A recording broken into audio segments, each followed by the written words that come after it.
UKLO 1 year masters. No IELTS required up to 5 years visa. High visa success rate. రాజకీయాల్లో లేకపోతే ఎన్నికల్లో చేయాలన్నది వాటి తాలూకు డెసిషన్ వేరేగా ఉన్నప్పటికీ కూడా ఈసారి వచ్చింది ఒక సివిల్ వారేనండి. సివిల్ రివల్యూషన్ లాగా. అవును, అమెరికాలో సివిల్ వార్ ఎలాగైతే వచ్చిందో మనం చరిత్రలో అదే ఇది అలా అసలు నేషనల్ లెవెల్లోనే అందరూ దిగ్భ్రమ చెంది. అంటే నేను అదే చెప్తున్నాను సార్, జగన్మోహన్ రెడ్డి గారు లాంటి మనుషులు రాజకీయాలకు పనికిరారు, వారి మనస్తత్వానికి పనికిరారు. Everybody waited for the election అంతే. అందుకే అంతమంది అంత ఒక వేవ్ లాగా వచ్చి వేసిపోయారు సార్. ఎక్కడెక్కడి నుంచి వేవ్ అదొక ఉప్పెన వరకు కూడా ఓటింగ్లు చేసి పథకాలకు వేసారంటాడు. ఐవయ్యారు, ఈ తెలకపల్లి గారు, ఆయన ఉండవల్లి గారు, వీళ్ళంతా అంటే అక్కడ 2 దాకా ఉన్నారండి. జగన్మోహన్ రెడ్డి ఇచ్చిన పథకాలకి గ్రామీణ ప్రాంతాల్లో ఈ 3 ఛానల్స్ లో చూడాలా. అసలు వాళ్ళు ఇచ్చలు విడతాను. ప్రజలు బగలు తీసి ఉప్పు, కారం, పసుపు అన్నీ పెడతారు. మనం ఏం చేయాలి? ప్రజలకు చేతనైతే మేలు చేయాలి.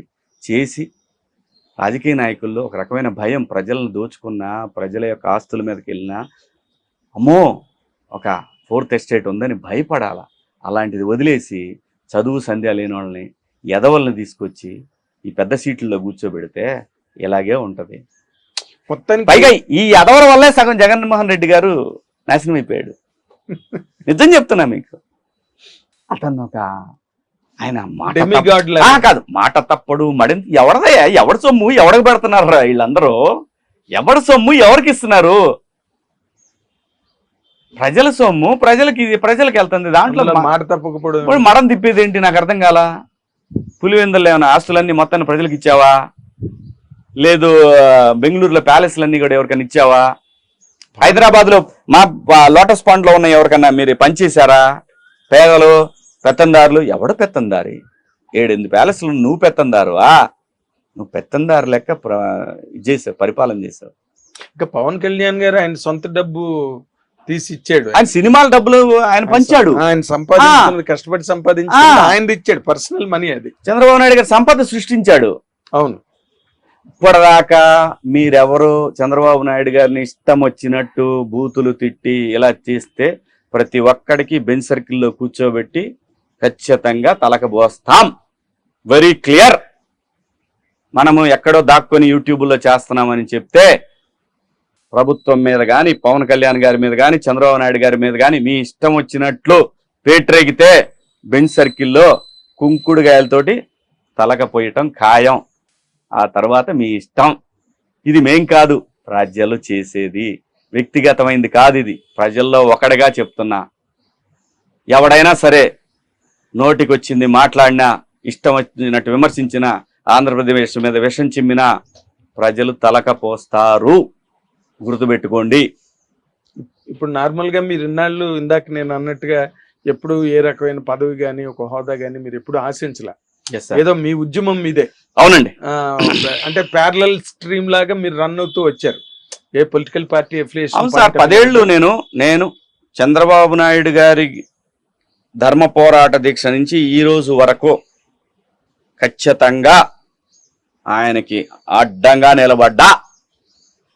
ఎందుకంటే ఆయన ఆలోచన పాజిటివ్గా ఉంది కాబట్టి. తేడా ఉంటే ఉండేవాడు కదా. ఆయన ధర్మ పోరాటం నుంచి ఈ రోజు వరకు తీసుకోండి, ఎవడు బయటకు వచ్చినా రాకపోయినా మాట్లాడి. ఎందుకంటే ఆయనకి ఆంధ్రప్రదేశ్, అమరావతి మీద ఆయనకున్నటువంటి విజన్ నాకు నచ్చింది కాబట్టి నేను సపోర్ట్ చేశా.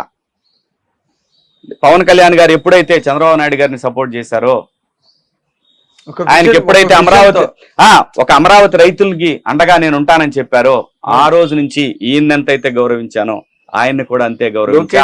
లోకేష్ గారికే మొట్టమొదటి ఫోన్ వెళ్ళింది పవన్ కళ్యాణ్ గారిది. అదే అండి నేను చెప్తున్నా. ఏం కంగారు పడద్దు, నేనున్నానండి. ఇన్నాళ్ళు లోకేష్ బాబుని మీరందరూ అంటే ఎవరైతే విమర్శించారో వాళ్ళందరూ తయారు చేశారో పప్పు అని. ఇప్పుడు చెప్పండి, ఎవరు పప్పు అని చెప్పి ఇదిగో ఇవన్నీ మొత్తం నాకే చూపిస్తున్నాయి. జగన్ అన్ని పప్పులు కలిపితే ముద్ద పప్పు జగనన్న. మళ్ళీ ఇదొక వ్యవస్థ తెలుసా మీకు? జగనన్న జగనన్న జగనన్న అని అనిపించుకోవటం, దానికి మళ్ళీ ఒక కొత్త పెట్టుబడి. కానీ ఇందులో దీన్ని క్రియేట్ చేయడానికి, జగనన్న అనే పదం క్రియేట్ చేయడానికి ఒక పెట్టుబడి. మావయ్య ఏంటయ్యా ఇది హింస కాకపోతే ఇదేంది? ఇది రాచరికం. ఇది ముద్దులు మావయ్య అని కేకేయటం ఏంది? మీకు అందరూ దండవరా బాబు, ఇదేనంటారా మనం నేర్చుకుంటుంది? ఇందులో డ్రామాటిక్ పాయింట్ ఏంటంటే, నార్మల్ గా సినిమాలకి రాసే కథల్లో అలాంటి సీన్స్ రాస్తారు ఇన్ జనరల్ గా. అవన్నీ నిజంగా జరిగాయి. చంద్రబాబు నాయుడు గారు నేను మళ్ళీ సీఎం గా మాత్రమే అసెంబ్లీలో అడుగు పెడతానని చెప్పి వెళ్ళిపోవడం, మళ్ళీ ఆయన సీఎం గానే మళ్ళీ అడుగు పెట్టడం. డ్రామాటిక్ గా ఈసారి ఎలక్షన్స్ లో టూ మెనీ డ్రామాటిక్. ప్రజలు పిచ్చోళ్ళు కదా సార్. చంద్రబాబు నాయుడు గారిని 3 సార్లు ముఖ్యమంత్రిగా చూశారు. ఆయన విజన్ తెలీదా? 2019 ఎలక్షన్లో కూడా తనకు కలిసి వచ్చిన అంశం ఏంటంటే, చంద్రబాబు నాయుడు గారికి కలిసి రాని అంశం ఏంటంటే, ఆ రోజున కొంతమంది ఎమ్మెల్యేలు విచ్చలవిడితనం చేశారు. నేను పబ్లిక్గానే విమర్శించా దాని గురించి కూడా. దానివల్ల నాయకుడిగా ఆయన అద్భుతంగా చేసినా కూడా ప్రజలు గమనిస్తారు సార్. ప్రజలు గమనిస్తారు. ఒక లేని ఎటువంటి నాయకత్వ లక్షణాలు లేని ఒక వ్యక్తిని ప్రజలు ఒక అవకాశం అనే పదాన్ని, రాజశేఖర రెడ్డి గారు ఒక దేవుడు అనే ఆలోచనని, వాళ్ళ అబ్బాయి కూడా ఏదో చేస్తాడనే ఆలోచన కలగలిపి ఈయనకి బ్యాడ్ టైంగా వచ్చింది. కానీ లేకపోతే చంద్రబాబు నాయుడు గారికి వీళ్ళకి ఒక పోలిక అండి? అసలు కంపారిజన్ లేదు. అసలు ఏమన్నా కంపారిజన్ అండి వీళ్ళకి? No comparison. చంద్రబాబు నాయుడు గారు అనే వ్యక్తి రేపు అమరావతి అనేది భవిష్యత్తులో ఎంత పెద్ద రాజధాని అవుతుందో ఆ రోజు వరకు కూడా గుర్తుపెట్టుకుంటారండి. అలాంటి ప్రణాళికలతో ఏర్పడ్డటువంటి డిజైన్ అండి అది. ఇదే జర్నలిస్టులు ట్రేడింగ్ జరిగింది దానిలో. సార్ నమ్మారా ప్రజలు? నమ్మలేదుగా. అవును. ఒక రాజధాని లేకుండా రాష్ట్రాన్ని నడపడం, 3 రాజధానులు అంటాం, ఎవడ హర్షిస్తాడు ఇదంతా? ఇప్పటికి అది కూడా మీరు ఒకటి గమనించాల్సింది ఏంటంటే, 3 రాజధానులు అన్నారు. పోనీ దానికి ఏమైనా ఒక ప్రాతిపదిక, ఓ ప్రణాళిక ఆయన ఏమనుకుంటే అదేనండి. వైజాగ్లో రిషికొండలో కట్టారు ఒకటి ప్యాలెస్, మైసబులాడిది. అసలు అవన్నీ ఏం లేదు సార్. ఆయన రాజుగారు ఏదనుకుంటే అదే. ఇవాళ ఇది కాదు అనుకుంటే ఇది కాదు. ఈ వెనకాల ఈ మొత్తం బ్యాచ్ ఒకటి ఉంది కదా, ఒక వ్యవస్థ ఉంది కదా ఇతనికి. ఆ వ్యవస్థ అది కరెక్టే. ఒకే రోజు మర్డర్ జరిగిన రోజు, ఆయన వాళ్ళ బాబాయ్ వివేకానంద రెడ్డి గారు మర్డర్ జరిగిన రోజు 3 స్టేట్మెంట్లు. గుండెపోటు చంద్రబాబు నాయుడు చేశాడు అనే, దాని తర్వాత ఆత్మహత్య, లేదు ఎవరో హత్య చేశారు. ఇలాంటి 3 స్టేట్మెంట్లు ఒకేసారి రోజా ఇచ్చారు. రోజా 3 ఉంటాయి ఆవిడ రికార్డెడ్ గా. అదేవిధంగా విజయసాయి రెడ్డిది. ఆ తర్వాత నారాసుర రక్త చరిత్ర. సో సచాన్ ఇటువంటి మనుషులు మళ్ళీ ఆంధ్రప్రదేశ్లో ఎవరు వచ్చినా పర్వాలేదు, ఇటువంటి మనుషులు మాత్రం రాకూడదు. షర్మిల వచ్చినా పర్వాలేదు, కొంచెం సెన్స్ ఉంది ఆవిడకి. ఎవరు వచ్చినా పర్లేదు, కానీ ఈయన మాత్రం రాకూడదు సార్. ఈయన వస్తే మాత్రం ఆవిడ అంత పాయింట్ ని మేము సిద్ధం అంటున్నావు, దేని సిద్ధం? ఒక పేపర్ లేకుండా మాట్లాడుద్దండి, గంటల తరబడి మాట్లాడగలుగుతా ఒక పేపర్ లేకుండా. మంచి ఆరేటర్. మరి నేను అంటున్నాను అది కాదు, అవగాహన లేకుండా ఈయనకి ఏది లేదు. మొన్న కనీసం నేను ఎందుకు ఓడిపోయానో నాకు తెలియట్లేదు, ఏమైపోయారో తెలియట్లేదు, ఎక్కడ పోయారో తెలియట్లేదు, ఇదంతా ఇక్కడ చెబుతున్నాడు.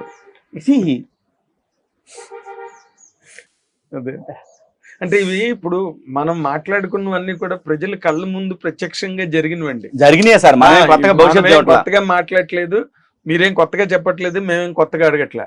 అన్ని కళ్ళ ముందు ప్రత్యక్షంగా కళ్ళకు కట్టినట్టుగా జరిగినవి ఇవన్నీ కూడా. ఇప్పుడు మీరు చెప్పారు ఇలా చూసి మాట్లాడారు, ఇవన్నీ మనం చూసినాయే కదా. మనం చూసినాయే. మళ్ళీ చివరిగా నేను ఒకటే చెప్తున్నాను, ఏ యూట్యూబర్స్ అయినా, ఏ తెలకపల్లి రవి గారైనా, ఉండవల్లి గారైనా, ఐవైఆర్ గారైనా,